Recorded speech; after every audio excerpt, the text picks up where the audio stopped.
What is going on, everyone? AP over here at Run Pure Sports, bringing to you once again.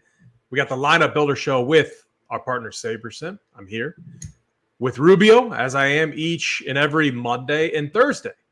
And Rubio, things are heating up. Our guy Big T, kind of a rough summer, and he was very transparent about that, which you don't often see, which is really nice. And again, I've been doing this a long time. There's a lot of ups, there's a lot of downs. It's so much easier to highlight the ups than the downs. But Tony, he just, he'll tell you how it is, whether it's on a cold streak or hot streak. Dude's on fire right now. On fire, shipped 100K, like 120K actually, with the Ryder Cup, college football. He shipped, and then obviously it was last Monday Showdown slate, if I'm right. Oh, was that shipped 75K? Yeah, the classic slate. Yep. Classic. Yeah, Kenneth. I was hoping my guy Kenneth would be in here. You're right, Kenneth Singletary. You're right. I was wrong. The Lions own me, and shame on me. The Lions team, they are looking pretty impressive. I will give you that. Great call from you. I'm always fine admitting when I'm wrong, and I was definitely wrong with that slate as far as the Lions. But again, shout out to Big T. The guy is on an absolute heater right now. We do have a code. It's not highlighted or anything like that, but RPS 15% off your first payment over here at Run Pure Sports. That does include Sabersim, which we're going to talk about today. And a lot of the success that our guy Big T has been having has been due to Sabersim, understanding the sims, understanding the contest sims. We are going to dive into all of that today. And he credits a lot of it to you, Rubio. And I know you're very dialed. I'm really trying to beef up my back-end education on Sabersim and the sims, especially the contest sims. And look, I'm a finance guy, come from the finance world. I had a practice for 12, 13 years. I'm getting old, man. It's wild. And, we used a lot of Monte Carlo simulations to, backtest the markets. And yeah, I really need to embrace all of this. I do. It can only help you. And especially when you look at the contest sims that Saber has and the different functions there where you can grade your build. You can look at projected ROI within the sims, risk-adjusted ROI. There's a lot of really, really cool things that you can do. I think we're both really trying to make the show Sabersim focused to help the people, especially the RPS community, understand how to use this tool. Rubio, I digress. Let's bring you in. How was your weekend? And what's your initial thoughts on the Showdown slate tonight? Yeah, big shout out to Big T. Obviously the 100K hit in the Ryder Cup. That was awesome to see. And he even said it when he hit the 75K. Things are heating up, right? Boom, 100K there. And yeah, Sabersim's got a large part in it. And my weekend, I had a fun weekend of college football. NFL was a little lackluster. I X'd Pacheco captain.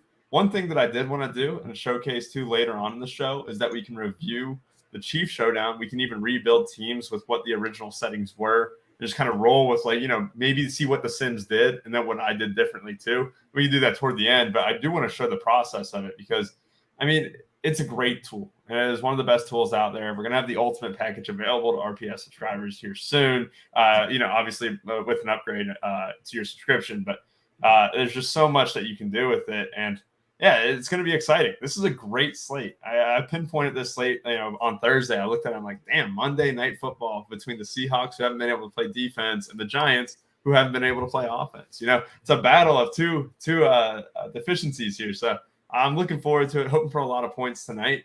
And I already did a show with Bobby, the podcast too. We have a daily podcast that comes out in the morning with Bobby, and he always has a guest on. And we already reviewed the slate. It's juicy. I really like the way it looks. Yeah, I like that. Great comments all around. And I am kind of kicking myself last night. Hindsight, always 2020. I was saying, though, and if you looked at the 3max piece that I do, the thing about the Jets last night, they're all cheap. They're all just too cheap. And I'm like, I know we all want Kelsey. We all want Mahomes captain. But these teams are always going to get up to play the champs. And it's just how it is. They're going to get the best 10. Now, that was Zach Wilson was impressive last night. Are we going to continue to see that? And I don't freaking know. My other rant was, if this freaking Taylor Swift stuff continue, I might have to find a new team. I mean, it was unbearable last night. And this is coming from a huge Chiefs homer. Mahomes was like forcing the guy the ball, triple coverage, forcing him the ball. I'm like, what are we doing? Like, she's gonna cost this team a bunch of wins. Now they got bailed out by the refs. I definitely think the refs bailed them out last night. I'm not gonna say like the Chiefs got some incredible calls. And as a homer, as a fan, and as a person that thinks that they're easily a top 3 team in the league right now, and I stand by that. I hate to see that. I want them to earn these wins. So they got bailed out by the refs last night. I'm not proud of it, but I'll admit that they did. My other rant, though, too, Rubio. Talking main slate on Sunday, I went so heavy. I backed up because last week I was high on Justin Fields, and it was an absolute embarrassment of a week for me. I doubled down. I went heavy Fields to DJ Moore to Cole Kmet. I had that in 50% of my Millie builds. I lost money on the slate. I lost money on the main slate with that base core, 50% allocation. And it was just because of a function of I was naturally somehow I was underweight on CMC, who duked. Yeah. And even though I liked Diggs, I had him ranked high in my GPP pool. I just was so I thought Jamar Chase was going to have a big game. I thought they were going to do something similar. And your Bengals squad, they're frustrating me a little bit, but I'm still a believer. The team is so talented, and I hate to admit it, but I want to think that this team just gets it figured out. I don't know if before we get in, we got tons and tons of time. Do you have any comments on your Bengals? Because like I'm not even a Bengals fan. I'm a believer in the talent that they have. I think Joe Burrow is awesome. And I think Jamar Chase is easily one of the best receivers in the league. I think they get it figured out. But what you have any takeaways with the week? Main slate and the Bengals.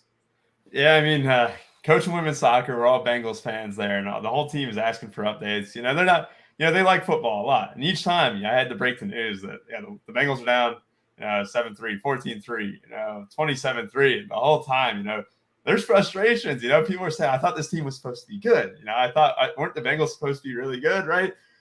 They just aren't right now. I mean, just things aren't clicking. I think Burrow's injury, obviously he got taken off the injury report, but it's still affecting him. You just have an O-line that was upgraded last year, didn't really fulfill to the expectations, got hurt at the end of the year. This year, you have an O-line this year that's just getting beat up in the interior. It's just not a great look. It'll be interesting. Coupled with the injury issues that Burrow has, I mean, that just compounds those issues. And it's the offense. It's the offense at the end of the day. We scored 3 points last game. I mean, it's not fun. And I think the Bengals were lucky to win the Rams game too, just because the Rams got into the Bengals territory so many times, and just didn't do anything with it. Yeah, it's going to be – I mean, hopefully they get it figured out, because that rivalry with the Chiefs is always a fun one. And they're still up. They're still up in head-to-heads when you look at Burrow against Mahomes. So, hopefully they get things figured out. But let's move on to tonight's slate. I did my first initial review, and I know you already have also. Great job on the podcast with Bobby Hare. Bobby Hare is killing it with that podcast. He's doing such a fantastic job. Shout out to you, Bobby Hare. I'll be on Wednesday night, so it drops Thursday, and we'll be reviewing the Thursday night slate. So I'm excited for that. Rubio, I think on the surface we get, at least when I looked at it. Now, I do believe that the Seahawks are getting Jamal Adams back, which is a nice upgrade and a much needed upgrade to the secondary here for the Seahawks. But without him, the secondary's gotten absolutely torched each and every week. And then on the Giants side, man, they can't stop anyone. They've been giving up big numbers to opposing running backs. And we've just seen these Seahawks games produce a lot of points. It feels like a slate where we get a skill position player in the captain. But let's go through our base build. I believe you already ran it. Yep. Talk us through what we're getting, what the Sims are telling us. So one thing that you'll notice here when we sort by pricing and stuff, we're not getting – this is the optimizer too. This isn't Sims or anything like that. We just want to see where the optimizer is going to take people. This is 150 teams. We see quarterback captains a little bit popular. Kenneth Walker is not in the captain at all. I mean, one thing that you look at, you're like, holy cow, Kenneth Walker is, when we go to just flex, just to see that price, he's $2K more expensive than DK Metcalf. He's $1,200 more than Daniel Jones. I mean, you even have like Lockett and Waller super cheap. So you can see that Kenneth Walker captain, even Kenneth Walker just in general, won't be too popular tonight just purely because of his price. And then when you kind of scroll down here, you have we talked about this last night with the Chiefs. You have a cluster of wide receivers who you don't know where the production is going to come from. I like these receivers, for large field tournaments, but like single entry and stuff, I mean, it's hard to predict. Is it going to be Slate? Is it going to be Hodgins? Or are they going to give Paris Campbell a chance? Or Wan'Dale Robinson snap count? Jalen Hyatt, is he finally going to get snaps? It's interesting in that regard because I think a lot of ownership could gravitate to the kickers in this situation where you see Gano and Myers both, just kind of super consistent. Both teams aren't afraid to kick field goals in that sense. It'll be interesting. I don't like Gano captain hitting at all. That's the top team by projections. Kind of gross. And what I did here too is I wanted to run the contest sim just to see where it goes and kind of scroll all the way down to lineup 150. And we'll compare this to the sims later on when we sort by risk adjusted ROI in this situation here. And you kind of get a bad ROI relative to what you can get with the sims too. So when we make these tweaks and it kind of go through the sims and stuff, it'll be interesting to see what is hitting and what is not hitting compared to the optimizer. Yeah, very good. And a few interesting points. So like when I do my review and I post the past showdown optimals, I call it kind of the showdown lineup study. And again, go over there, Rumpier Sports, look at that piece of content. Even though it doesn't mean like what happened previously doesn't mean that it's going to happen tonight, it still gives you a base, a foundation. You can pick up on different trends.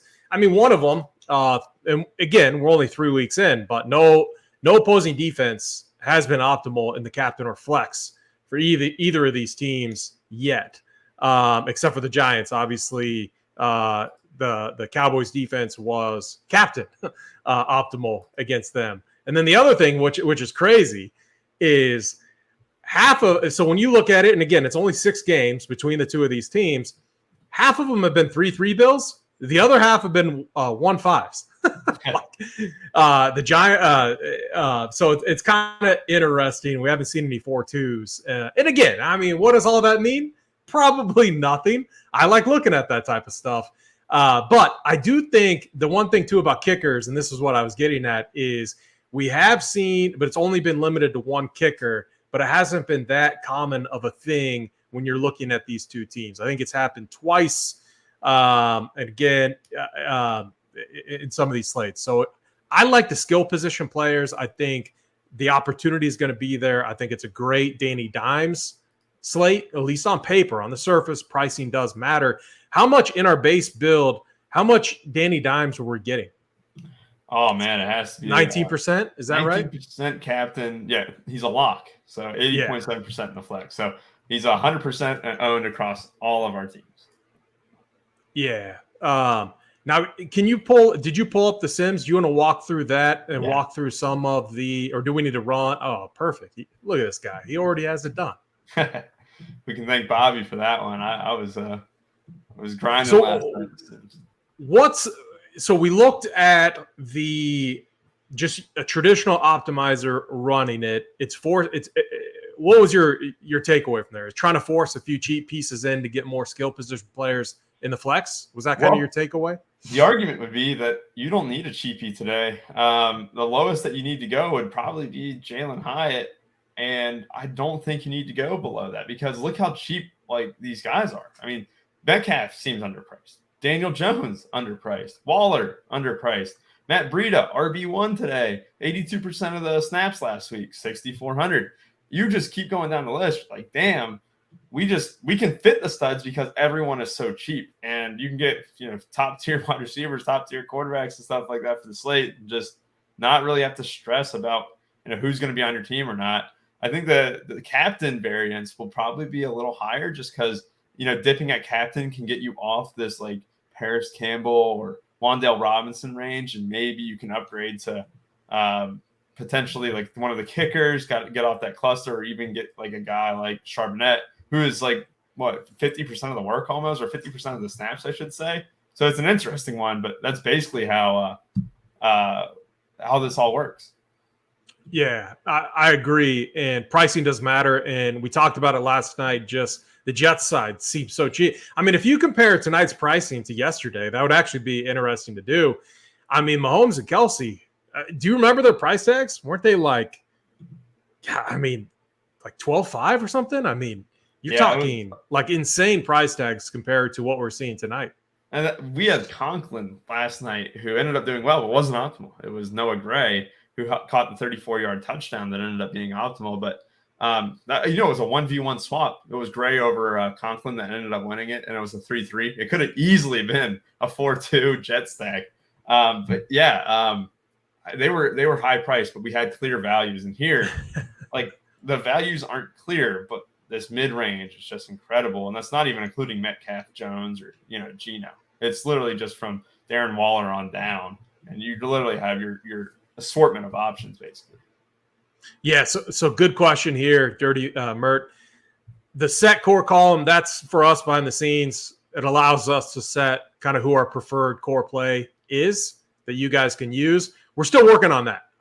We want to be able, I think the vision is we would love to have some type of thing that's very easy to see, like who's Rubio on, who's Big T on, who's JSU on, who's AP on. We're still working on that.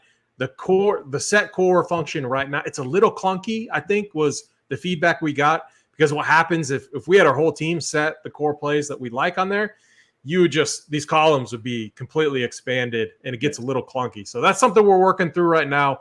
It would be interesting, though, to have that on the user side. I can bring that up with our partners over at Sabersim. I do think that would be easy. It would be interesting if the user wanted to create a few buckets of different cores. I think that could be kind of interesting. You can do that, though, with the group function, I believe, and you can then create some rules around that. But Rubio, let's dive in. Do you think we need to make any adjustments to the projections? How are you feeling about the Seahawks side, about the Giants side, and how you think this game will play out? And, the other question on top of that, when you are actually going through your process, how much are you changing the projections yourself? Yeah, you'll see here. So actually these projections are a little bit filled with, just a bit, just kind of get me exposures that I was looking forward to. I bumped Brightwell down. I slightly gave Hodgins a bump, and kind of gave these cheap wide receivers for the Giants a bump too. Paris Campbell, Wan'Dale Robinson and stuff. I can even kind of play with them a little bit more. And a guy like Hyatt. So I kind of made these bumps last night, and I wasn't completely finished. It was more of just seeing what we're getting, seeing what's hitting the most. But yeah, I mean, I really like Waller here. I know the Seahawks are the worst team against wide receivers in the league. Obviously, Waller's not a wide receiver, right? He's a tight end, but he basically plays as a wide receiver, splits out wide a lot, gets behind the defense, gets in the middle of the field. I love these New York Giants wide receivers because, we just saw the Seahawks just concede points in bunches to all these guys, and people are going to be afraid to play them in 20 max sets, even 150 sets and stuff, because there's uncertainty with it. And I think for 3-entry max, single entry and stuff, going the kickers over them is no big deal. Breida over them, you're getting almost all the running back work. But when we're talking about upside, it would be cool to have Hodgins at much lower ownership, score a touchdown, get 14, become optimal, and then kind of give you more options to build. But it's obviously tough to predict. I love Metcalf, gave him a slight bump. Tyler Lockett's a conundrum here. I never really love him, but I just got to include him at the end of the day. But yeah, you can kind of see here, Kenneth Walker had 38 snaps last week. Charbonnet had 32. So I kind of adjusted for that. Walker seems to be getting more work and the goal line work, but it is interesting that split of snaps. I mean, the one thing about Kenneth Walker, and again, I'm trying not to let that Isaiah Pacheco night, factor into my head too much. But when we look at what these running backs have done against the Giants, I mean, Christian McCaffrey, James Conner, Tony Pollard, the last three running backs to face this team, they all put up 20-plus DK points. They all smashed. All really elite running backs, though, too. So we can't put Kenneth Walker kind of in that category. I mean, you could maybe put him up there with the James Conner. James Conner's low-key having a pretty good year. He's out there. I mean, he's a true pro, really good running back. Obviously got into it yesterday with 49ers safety. I forget who that was. But anyways, we know what the Seahawks want to do. They want to run the ball. They want to hand it off to Kenneth Walker, who obviously a really good running back. I don't mind over-projecting him or slightly giving him a bump up. Where are we at on him currently? So 15? Originally, I had him at 12.67 or whatever. I'll bump him up to 15 here. That is about almost a point. We'll do 2 points above the projection because it's really hard to get Kenneth Walker to begin with because he is the most expensive player on the slate at 10.8. And he's still being out projected in my eyes by Metcalf, Jones, and Smith. If we want to get him, let's get him to 16. Let's be aggressive here. See what happens when we're super high on Kenneth Walker, 3 points above his projection almost. And then we'll go ahead and rebuild the Sims here after some of these adjustments and then see kind of what it spits out. Yeah, really good point. And I like doing that.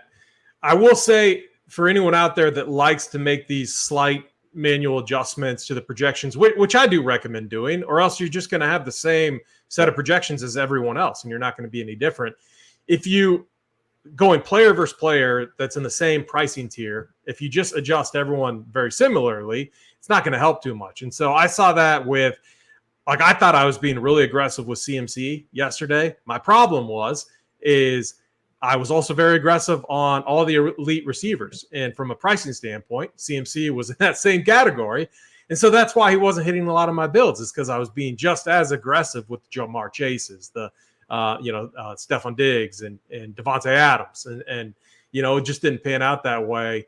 And that's where you just got to be a little bit careful too with how you're adjusting these. But I like that. I mean, the price tag on Walker is big. He needs to get in the box, needs to have a big day on the ground to satisfy that. It makes him a tough captain play. I just think I'm going to have, again, I'm more of a 3-max single entry player. I'm going to have a very difficult time getting away from Danny Dimes in the captain spot. And I'm curious, once we get this build all up and ready, I'm curious to see what kind of those risk-adjusted ROI in the contest sims looks like. Yes. For a Danny Dimes captain build. How much are you looking at that too? And then how much does, what type of contest you're in factor into that as well? So Sabersim, once the sim gets done, I don't want to interrupt the sim, but I will show how to use the RAROI, the contest sims feature, get that sorted by it. We can add different contests to this. When you hit the contest thing on the slate you're on, it'll give you a bunch of contests that you can add to be simulated, right? And it goes over your ROI, your cash rate, your win rate, according to the sims. And like we say, I mean, Sabersim is super proud of the fact that each of their sims are play-by-play. They're not half-assed. They're the real deal. We trust it 100%. And having these contest sims available to us is just a good way to peek if you're making lineups that, are good or not. I mean, at the end of the day, a suboptimal lineup can absolutely be fine. And suboptimal lineups are made, but it still goes by the ROI feature where it's like, hey, if $1 million is up top, this is a unique team, it leaves some salary. It's actually not a bad idea to run this lineup rather than a super duped team that, has slightly better stats, slightly better chance of cash and stuff. But it's like, hey, if you get first with this, you're only winning, $7K, which has been the case in some of these showdowns. Some people win what, $5,000 or something like that on a showdown slate. And so this is a good way to, kind of show, what the best way to utilize these contests for. And if you're not comfortable doing it, you can do a couple things. So a really great contest, the $3.20 max, a great kind of starter out contest. Load that to the contest sim and run things and play around with it. The other thing that you can do, so if you scroll back up a little bit, I always like doing this. You can go back to past slates and you can see your builds and what you ran. Like I could go and look at the Chiefs slate from last night. I can go and look at and see the contest sims there. I can see then the actual results, and you can start to analyze it yourself. So a lot of different things, interesting things that you can do with this tool. And looks like we're taking a little bit of time for the sim. We're letting the sim do its thing. I do think you probably could stop it at this point. I don't think it'll mess up anything, right, Rubio? Or do you want to just Do we wait for the 5K to hit? For the sake of content, we'll end it. Yeah. So again, it's just So it'll be interesting. If you got more time, obviously let it cook. Yes. Let it cook. But for the sake of the show, we're stopping it. So you got. Oh, nice. You got it all set up and loaded. So here's what we do. So if you guys are interested in this, right, I got my lineups already pre-built. All right, we did the Sims just now. This is from 3,800 lineups that we have. What I do is when Contest Sims package becomes available to RTS subscribers, or if you're already a Contest Sims guy already, I add Contest Sims to stuff I'm in. The play action. That's a 20 entry max. It's the $3. I can add that in there. Boom. I already did the Millie Maker. Just for the sake of it too, let's add in. I love the $12 contest on DK. What is that called? Not the pylon, the fair catch. I love the fair catch. Let's add that one in here too, and we'll sim a single entry, a 20 entry max, and a 150. Love it. We can do it all at the same time. So go back to your build. We go to settings, right, and we scroll down. Like I already had the Millie Maker one selected. So I'll just go ahead and delete that one right there because don't need to sim it twice. I'll select the play action and I'll select the fair catch. You can do up to 5 sims at once, I believe. So real quick, AP, let's do this. We're getting 8% Kenneth Walker in the captain, and we are getting I wish I saw my exposure. 40% in the flex. That's overweight on him in this slate, which is perfect. I think that's what we want. Yep. These ownerships look fine. Let's do the uniques to 2. We get even a little bit more Kenneth Walker. I think that's exactly I think the spread is actually what you're kind of looking for, and what I would even look for if I was overweight on Kenneth Walker for sure. I think it's a great unique slate as well, and I think 2 is the right number. And the reason I think that is there's a lot of when you look at the Giants. There's a lot of guys that could factor in. Slayton, Hodgins, obviously. They've been trying to work in Wan'Dale Robinson more. They got him going early and often against the Niners, and then the game just got out of hand. Darren Waller, Matt Breida, obviously Gary Brightwell, then Danny Dimes. So there's a lot of different things, and that creates a little bit more randomness or variance into your portfolio of builds. Yeah, 100%. And so when we break it down here in a second, I'm running the contest sims. It takes about 30 seconds or so. And basically, we'll be able to see a lot of these stats. This is the first build that pops up in our sim. I actually really like this team. I think this is the one that was popping up earlier, except with Paris Campbell over Robinson. It's a great team. And this is expecting a high-scoring game. The total is, 47.5?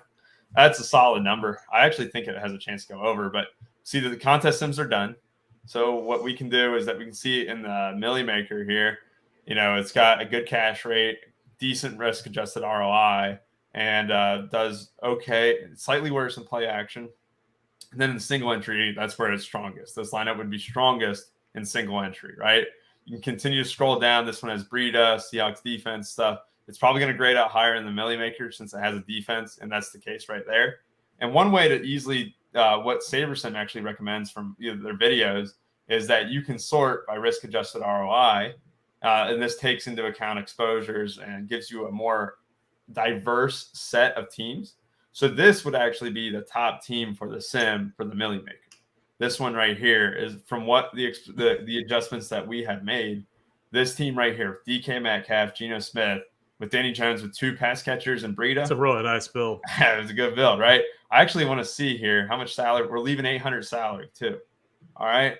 That's very solid. That's especially, and again, I love this setup too, because you're going to have a nice portfolio of builds. But we've seen those games where they just lock on to DK Metcalf and he has a game. He definitely could be viable in the captain spot. And then I like the 2-4 there. I like the run back because we talked about the Giants and how cheap they are. It kind of reminds me of the Jets last night. So I really like that first build.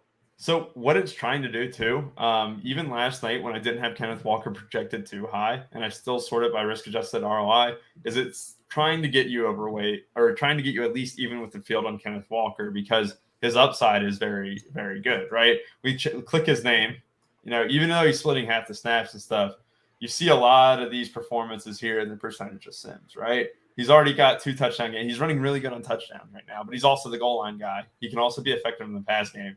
My worry would be the Charbonnet kind of just that workload being increasingly cut into.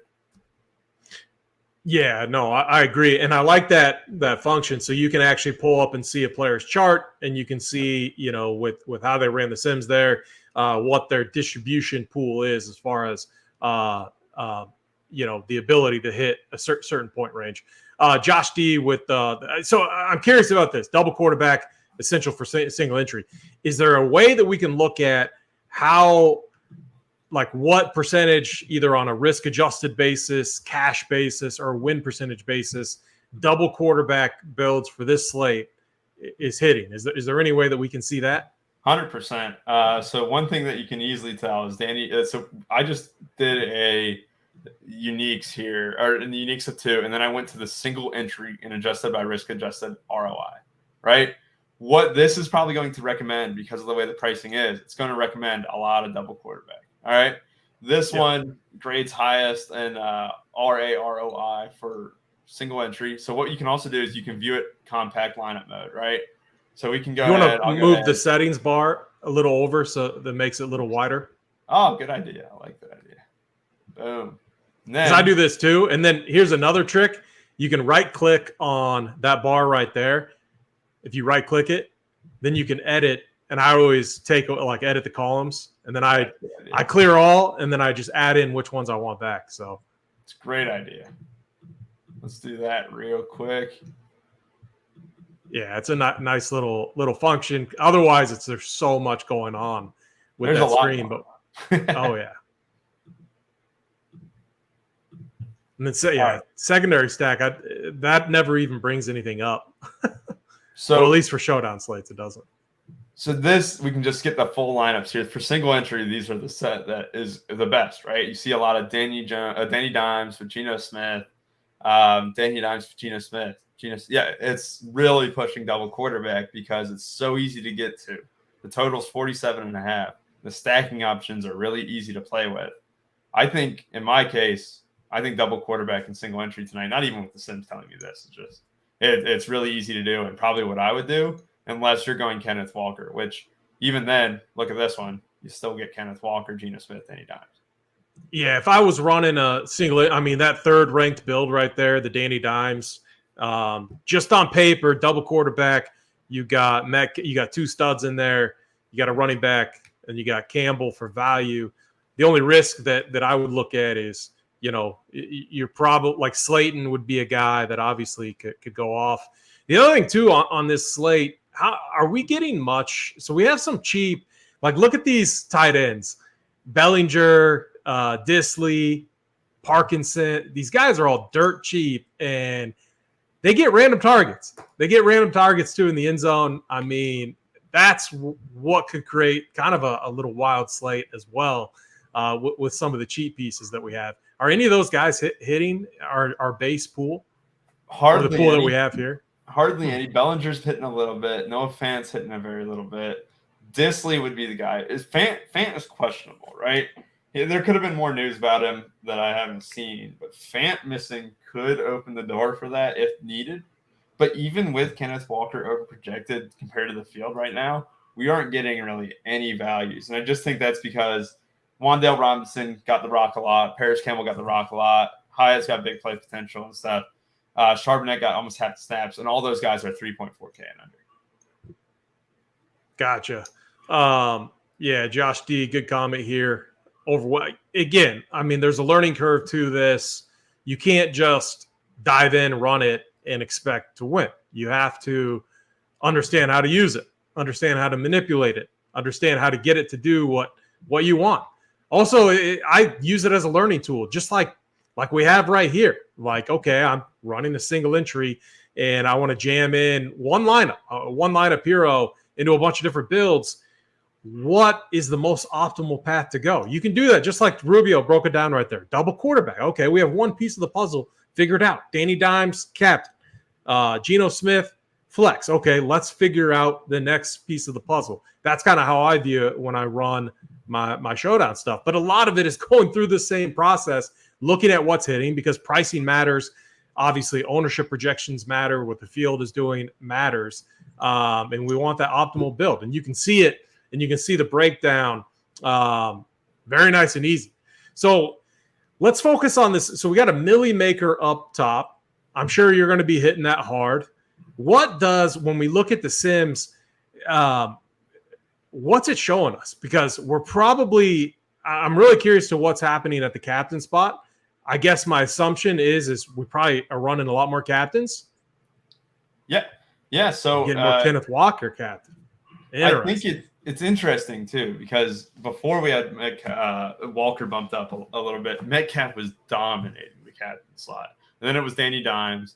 And it was Tyler Lockett. Doesn't love Geno Smith captain because he throws it to a couple guys, right? And this kind of was the case for Goff the other day that I had, is that he throws to Laporta, he throws to Amon-Ra St. Brown, and obviously Josh Reynolds got a few targets. So the target trees that are narrow, you don't need to captain a quarterback who, isn't the most prolific with his legs. On Danny Dimes' case, he can get it done a lot with his legs, right? My favorite part too is when you open this up, it also shows you correlation, to how a player performs. Like Danny Dimes' best correlations with Waller, Slayton, Campbell, Wan'Dale Robinson, right? The receivers, cool. That's easy. We open up Kenneth Walker, he still correlates positively with Geno Smith, but actually, the defense, Jason Myers, there's not a whole lot of correlation with running backs and stuff. Then I really want to open up, a guy like DK Metcalf, huge correlation with Geno Smith as expected. But like the captain spot here, he's $1,200 cheaper than Geno. I mean, he's probably, if one of these wide receivers have a big day, they have great potential to just outscore Geno himself. So, I think these captains aren't surprising. I think I want the highest score in the captain slot, but I'm not going to delete anyone, because Slayton could have a big day against the secondary and stuff. I honestly want to let the Sims do the talking today. I don't want to get over specific because last slate, I felt like I got over specific and I X'd out Pacheco. Same. Even though it was feeding me a little bit of Pacheco captain. And I wish I trusted. I wish we would have known the hometown narrative. Yes. And I wish I would have had a few more drinks in me. Then I would have got Pacheco is just so tough because they rotate 3 running backs. He only had, before yesterday's game, only had one other 100-yard rushing game. And again, I always think in the back of my head with a guy like him, how hard he runs. One of these times he's going to break off a 50, 60-yarder. What happens? He did it last night. I was not on Pacheco either. I had the double, triple condom builds like everyone else did. Kelsey captain, Mahomes, and yeah. So I definitely wore too many condoms last night. I think, though, with how many different, just what I'm seeing, I almost think this is a slate to embrace variance. If you're in that milli maker, if that's your focus, use the uniques. How are you most likely going to run 2 uniques tonight? Yeah, 2 uniques seems to be the way. As you can see here, if we went to 4 uniques, it doesn't give us a full set of 150 lineups, and 3 doesn't really either. So that's interesting. So 2 has been the most I've used. Yeah, and that's just going to bring in potentially captains that I just could not see getting there. But you never know. Again, it's sometimes I get too involved, as you said, and sometimes you just got to let the Sims do what it's designed to do. So I'm with you there.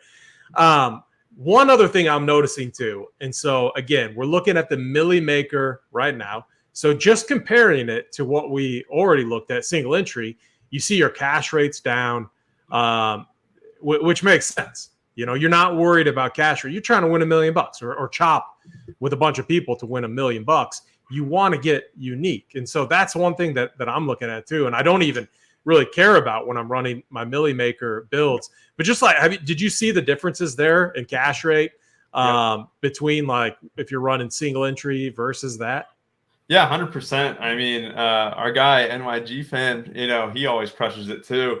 It is interesting because a lot of your hand builds and stuff, especially, if you're just a person who's been seasoned with DFS experience and stuff, yeah, it's always going to grade high. Hand builds always grade high. And that's kind of the uniqueness of Sims too, is that it gives you a chance to have 150 hand builds. Sometimes, obviously, I had Jets defense, who actually did quite well, to be honest, against Mahomes last night. It was I don't know about that one, but a lot of these builds do grade out high. But hand builds, my hand builds that I do and stuff, I'm oh wow, this team's hitting.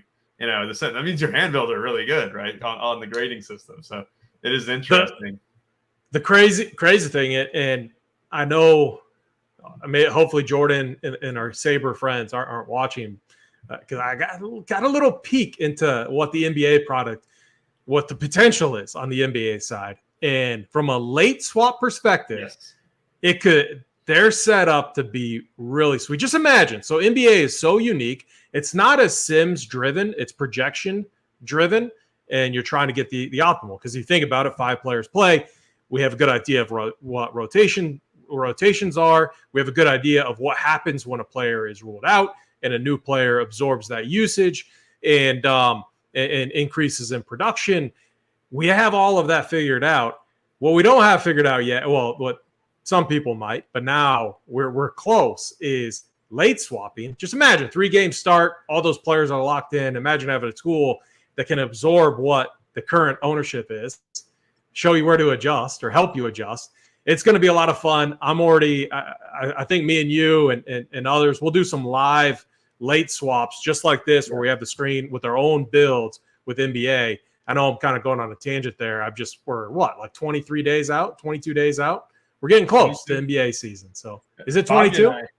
Bobby and I talked about the Damian Lillard trade a little bit in the podcast toward the end last night too. Can you smell it in the air? We're 2 days away, or 3 days away from the first preseason game too. So, I know Kurt's so excited, and Kurt, shout out to Kurt. He crushes all the niche like sports like that and preseason. I struggle to get into preseason just because during preseason I am so focused on just dialing in all my NBA stuff for regular season. But again, back to tonight's slate. What I was getting at is really excited for this tool. Big learning curve, but if you can master it and if you can take the time to understand it, it's just such a weapon to have, and it makes multi-entry a really, really nice thing. Let's get back into this Millie Mick. Can you do one thing for me? Can you condense all the builds? I want to. This is something that I saw Glock do, I think, on a stream. It was either you or Glock. Bring the settings slider over, but then condense the build view down so you can see all the builds. And now, so we go through here though, and you can sift through and you can quickly look at, like, what are you looking at, and are you ever getting rid of any lineups? Because this is sorted by risk adjusted, right? Yes. This is so you could look at. Yeah, so you could look at one of the lower, like that 45% one. Do you want to bring that one up? For sure. So here's what we'll do too. So I'm sorting by risk-adjusted ROI. So a lot of these teams aren't going to be terrible, right? But what we can do is we can also compare it to this single entry team that is actually grading out quite poor, but it's grading out 200% of these similar. Nice. So what we can do is we see it's Geno Smith, Kenneth Walker, and Fant against the Giants defense. And Daniel Jones naked with Breida. The reason why that's probably hitting is that Jones doesn't have a bad correlation grade with Breida, and these two can rush touchdowns. It means the Giants are controlling the game. I don't really like that team though. And what I have started to do, instead of Saber score, because I love to listen to what the Sabersim team actually suggests too. They suggest sorting by RAROI. And what you can do is you can compare it, whether it's single entry or 3-entry max. We can even drag the 3-entry max one over too, just so you have all 3 ROIs standing right next to each other. This one's the 3-entry max, this one's single entry, and see how they differ with their risk-adjusted ROI, right? So the middle column, so we have the Millie, the middle column is the, which one? The single entry, the single entry, yep. Okay. Oh, this is something I haven't done. See, doing these shows, you learn something new every single day. I like this a lot. Yeah, and so you see the difference in how it's being graded and stuff. You got Walker, Myers, Smith, Metcalf, Lockett, and then I got Walker, Myers, and Hyatt. So that one, that's naked. That's a 5-1. So here's one thing that I'm considering doing, AP. Is I'm considering knocking out the 5-1s. I don't love it on this slate. I'm with you. I think it's when you look at, so again, Showdown, anything can happen. I got to disclose that. But when you, like, if I told you out of the 6 games so far that half of them have been 5-1s or basically 1-5s, I mean, I can't see it happening again. And it's more of like, I think these teams are closer matched together too. It's when you look at the 1-5s that happened, it was the Giants Cowboys. Cowboys better team. They destroyed them. When you look at the Seahawks side, the Rams came out of nowhere, owned them week 1. Then the 49ers obviously was the other one. I think these teams are evenly matched. You see that in the spread. It's Seahawks favored by 1.5. I just don't see one hitting at all. And this was something that we did correctly last night with the Chiefs slate. I believe Tony, I did it too, but we eliminated the 5-1s. And so we're all focused on 4-2s and 3-3s. So I'm with you on that, eliminating the 5-1s. And it looks like that took 12% of your pool out. So yep. Not bad. Yeah, not bad at all. I mean, it shows you the 5-1s weren't really hitting a ton, but we saw that when it was a 5-1, the ROI wasn't the RAROI wasn't fun. One thing I do want to suggest too is that what's the difference between risk adjusted ROI compared to just ROI? Well, ROI won't get you as diverse. So the risk adjusted does a great job of getting you diverse teams, right? So here I'll just show you the exposure case here because it's easy to flip back. For the Millie Maker, what if we just did ROI? You would, lose a little bit of, your unique builds in a sense, right? You would just it would be almost like an optimizer in that case. We're just kind of trying to feed you the best teams, it feels. So you lose a little bit of Kenneth Walker, you gain a little bit of Metcalf. You're probably going to get even more double QB. So if you take away the uniques, it will condense it even more. Yeah. I mean, that basically is the optimizer look right there. I'm convinced that's the case because Walker bumped up a lot. What's interesting is we're still getting a pretty diverse captain pool. And I think that's just due to how many options there are. And so, again, I like these slates as a 3-max player because I could just – honestly, I know people are going to spread it out. And so looking at like the 153 max, for example, I'll lock Danny Dimes in all 3 of my captain builds just because I know I'm going to be well overweight the field that I'm in. And I believe, and looking at the Sims too, he has the highest graded, optimal from what we looked at in those specific contests.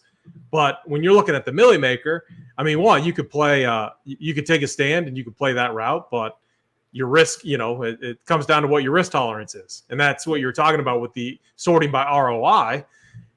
Your chance of just, returning nothing is much greater. And that's where the risk of adjusted ROI sorting by that brings in more diversification there, and hopefully reduces the risk in your portfolio of 150 builds. But again, you're still looking for that top prize or to chop, Yeah, 100%. I mean, we want first. And even though that some of these builds I was just looking through, I'm like, I don't really like that. I want to be careful removing teams, but come on, Giants defense. Yeah, we can believe that. I don't think this is going to be a defense slate. I better knock on wood. Oh man, I mean the Monday games have been a little bit better. These teams have more time to prepare. It's the Thursday slates. Anything can happen. I will embrace variance on Thursday slates. Like anything can happen. These Monday slates have been a little bit better outside of that 2-gamer, I believe, where you had multiple starting running backs get hurt. I don't see that being the case tonight. I think we have a pretty good game. What's your thoughts on the total in the side? I honestly, my first reaction is the Seahawks can't stop people. Giants get back rolling. They score some points, and it should be an entertaining game. I'm hoping it goes over. Honestly, I hope it goes over 47. I think it does. I think it's a chance to get in the 50s. 28-24. Give me the Giants tonight. Ricky Harris, good question here. The 324%. The ownership column. Do you want to touch on that? Yeah, so ownership basically is the total ownership in the team, right? So is that what we're looking at here? Perfect. So, I hate sorting by it, but we can see what the top owned lineup looks like. So this team would be the top owned in terms of just ownership across the board. Has the chalk kicker captain. Yeah, I guess. Well, I mean, it's sacrificing the captain slot because the highest owned captain is probably about 15 or whatever. More people have Danny Dimes and Geno Smith and flex, and they won't captain. So, yeah, I mean, this lineup will have the most total ownership. Doesn't mean it's going to be the most played. Doesn't mean it's going to have the most dupes. It just means that the percentage of players is literally the ownership combined within your lineup. Click on one thing for me. Click on DK Metcalf, just like where it shows the correlation. Oh, yeah, you got to be. And then look at Tyler Lockett, because here's one thing, too, because that build had both Tyler Lockett and DK Metcalf. Yeah, they can't. It always seems like one or the other. We talk about the zigzag theory. Is it a Lockett game or is it a Metcalf game? It's kind of like the Bengals when the Bengals are got it gone. You're either playing Chase or Higgins. You're not playing both. So that again, even though that you make a good point. That's why you don't sort by the highest projected ownership, because even though it grades out as a popular build, it might not be a good build, and it's probably going to be duped. It really is. So yeah, this is really, really good stuff, Rubio. Do you have anything else that you want to dive into? I know that we're going to do this for every single slate that we cover. We can't obviously give every single thing away, today in one show. I mean, there's so many things that we could cover, but any final thoughts or any last things that you want to cover? All right, let's take one last look as how often DK Metcalf captain gets paired with Lockett. It's about 23% of the time, right? Then let's do Lockett captain, because Lockett's also popular. I'm with you. Last week, I actually split Chase and Higgins. I'm a big Bengals fan. It never feels like they go off together. The prices were just like, you had Puka, you had Kyron, you had Stafford and stuff. So I ended up getting rid of that. I mean, the case could be made, even though it's only 25% of the teams if you really combine them. And that's just captain. Let's see if they both hit the flex a lot together. That separating them just a little bit, or even getting rid of some builds so they're not paired as much, could be something to consider. I mean, 11 teams have them both in the flex. That's not the worst. I think 20% of the teams total, probably 25% of the teams total, probably have Lockett and Metcalf together, which I'd probably want to trim. Maybe if you put one in the captain, you don't put one in the flex, hoping that one's going off, but. Yeah, I mean, the pricing is 8K and 8.8. It's not like they're priced out. It's not like Jamar Chase when he was 11K on the slate and Higgins was 9K. They're both cheap enough to potentially get there today. So I don't want to rule it out, but it is definitely interesting, though, because the correlation is definitely there. That's a good point. And again, I always hesitate to create a rule, like a group rule for showdown slates, because anything can happen. I think you looked at it the right way. You bring it up, you see what your overall exposure to is, highlight the captain, DK Meg, see what the total ownership of your portfolio is of those two being in the same builds. And if it's not that high, then yeah, I'm not that concerned about it. Would you do, that's one last question. Would you do a Geno captain with just one of Lockett and DK? I mean, yeah, I Geno, then Lockett or DK. I think that's perfectly fine, because I want Danny Dimes in that build. Do you have a thought on that? Yeah, I think the case for Geno captain is that he dishes one to Colby Parkinson or Will Dissly. Maybe two. Because that would be the case. And that's certainly possible in the Seahawks. So, yeah, it would take the touchdown variance to go your way. But like I said before, I would love to do Metcalf over Geno or Lockett over Geno. But how many people are thinking like that? And what if Geno Smith trolls everyone and throws a tight end? One of these backup tight ends, especially if Fant misses, you're going to have all the salary to work with in the world if you did want to dip down all the way to Dissly, because I know that question was asked in our live show chat too. I don't have a ton of the tight ends right now, but if Fant got rolled out, I mean, I'm probably going to add Parkinson and Dissly a little bit for sure.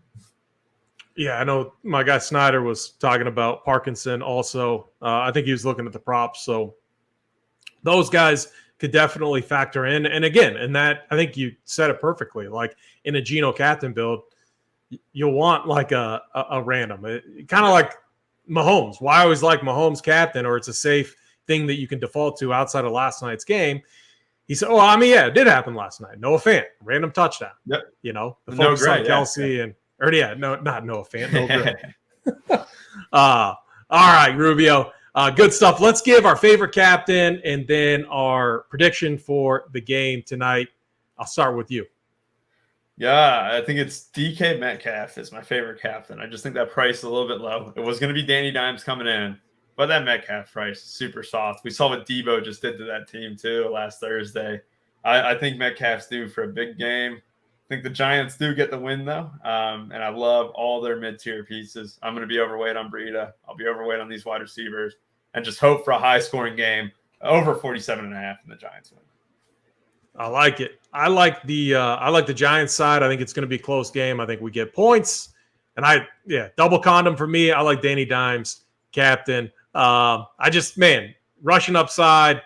I think he gets in the box. I think in a high-scoring game, his floor ceiling combination is really solid on this slate. But again, I think it's a double quarterback route. I think you can even go Geno and DK in the flex with Danny Dimes at captain. So it's going to be a fun slate tonight.